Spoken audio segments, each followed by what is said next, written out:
নমস্কাৰ। আজিৰ অনুষ্ঠানত সন্মিলিত প্ৰতিজন ব্যক্তিলৈ মোৰ হিয়াভৰা শুভেচ্ছা আৰু কৃতজ্ঞতা।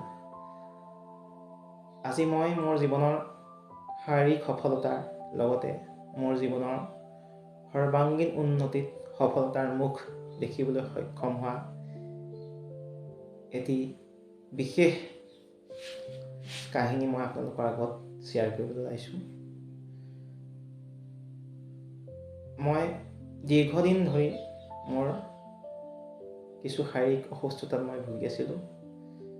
মোৰ গেছ আৰু এচিডিটিৰ এনেকুৱা চূড়ান্ত পৰ্যায় পাইছিলগৈ যে মোৰ মনত ধাৰণা হৈছিল যে মোৰ নতুন কিবা এটা বেমাৰৰ সৃষ্টি হ'ল নেকি, যিটো বেমাৰৰ হয়তো চিকিৎসা নাই, সমাধান নাই। এনেকুৱা এটা বেমাৰ যিটো হয়তো মোৰ অজ্ঞাতে বহুত ভিতৰুৱাকৈ ডাঙৰ কিবা এটা হ'বলৈ গৈ আছে, যিটো মোৰ মনত সন্দেহৰ সৃষ্টি কৰিছিল, তেনেকুৱা কিবা এটা হৈছে নেকি বুলি। আৰু মই মানসিকভাৱে কিছু দুৰ্বল হৈ পৰিছিলোঁ। আৰু সেই সময়তে মই বাইদেউৰ এই অনুষ্ঠানটিৰ বিষয়ে জানিব পাৰিলোঁ। মানসিক চাপ প্ৰশান্তিময় জীৱন অনুশীলনৰ সেইদিনত আছিলে 11 দিনীয়া কৰ্মশালা। সেই কৰ্মশালাত মই প্ৰথম যোগদান কৰিলোঁ। আৰু তাত যোগদান কৰাৰ মই 3 নম্বৰ দিনৰ দিনাখনেই মই দৰৱমুক্ত জীৱন যাপনৰ প্ৰথম পথটো মই লাভ কৰিলোঁ। প্ৰথম অৱস্থাত মোৰ এনেকুৱা আছিলে, মই দৰৱৰ আসক্তি মোৰ ইমানেই বাঢ়িছিল যে মই কাষৰ কোনোবা এঘৰ মানুহলৈ যদি মই যাওঁ, মই পকেটত দৰৱ লৈ যাবলগীয়া অৱস্থা এটা হৈছিল।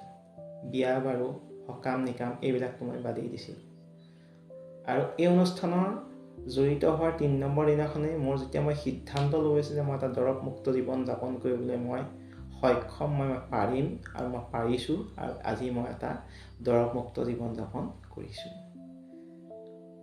অনুষ্ঠানত জড়িত হোৱাৰ ঠিক 6-7 মাহৰ পিছতেই মই মোৰ জীৱনৰ সেই বিভিন্ন দৰৱবোৰ যাৰ প্ৰতি মোৰ আসক্তি আছিল, সেইবোৰ মোৰ কোঠাৰ ভিতৰত সিঁচৰিত হৈ পৰি আছিল। মই সেইখিনি একত্ৰিত কৰিলোঁ। কৰি মই এটা বস্তাত ভৰাই পেলালোঁ। প্ৰায় এবস্তা হ'ব সেই দৰৱখিনি। সেই দৰৱখিনি মই সেইদিনা একেবাৰে মই মোৰ বাৰীৰ চৌহদৰ বাহিৰ কৰি পেলাই দিলোঁ। আৰু সেইদিন ধৰি আজি পৰ্যন্ত মই কোনো দৰৱ মুখত নিদিয়াকৈ এটা সুস্থ স্বাস্থ্যসন্মত জীৱনশৈলী মই যাপন কৰিব পাৰিছোঁ।